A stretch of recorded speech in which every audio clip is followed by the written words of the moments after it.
تم ہمیں ساتھ میں رکھا کرو عادت کی طرح. واہ. تم ہمیں ساتھ میں رکھا کرو عادت کی طرح، ورنہ ہم اٹھ کے چلے جائیں گے برکت کی طرح. واہ واہ واہ واہ واہ. تم ہمیں ساتھ میں رکھا کرو عادت کی طرح، ورنہ ہم اٹھ کے چلے ورنہ ہم اٹھ کے چلے جائیں گے برکت کی طرح.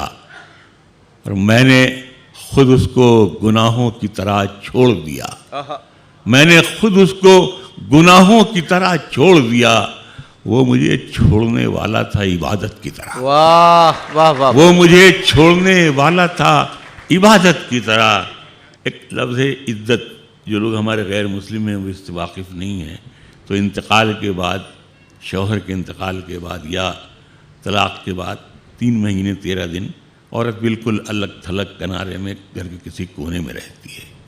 اسے میں نے مطلب بنایا ہے، لفظ عدت اسے کہتے ہیں. اور ہم کوشش یہی کرتے ہیں کہ ایسے الفاظ گرے پڑے ہوئے ان کو ہم اٹھانے کی کوشش کریں. اس کے لیے معافی. ایک تو دیکھ رہے ہیں آواز میری بڑی گرفتہ ہے، تو حالانکہ ایسی بوتل جب راحت صاحب لے کے بیٹھتے تھے تو لوگ سمجھ جاتے تھے، لیکن ہم اگر لے کے بیٹھے ہیں تو لوگوں کو معلوم ہے کہ نہیں یہ ٹھیک ٹھاک ہے. وہ انور ندیم کا ایک شعر ہے کہ زندگی پیار بھری میں نے یقیناً جی ہے، لوگ پیتے ہیں تو لگتا ہے کہ میں نے پی ہے. تو بہرحال میں عرض کر رہا ہوں مہاجر نامہ،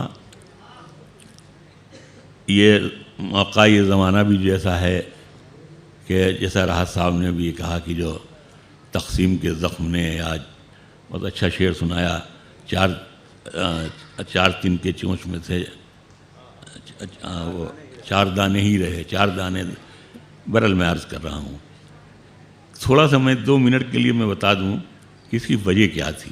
وجہ صرف یہ تھی کہ جب میں ایک بار پاکستان گیا مشاعرے میں 2006-07 کے بعد، تو میں گیا ہی نہیں، گھٹنے وٹنے ٹوٹ گئے.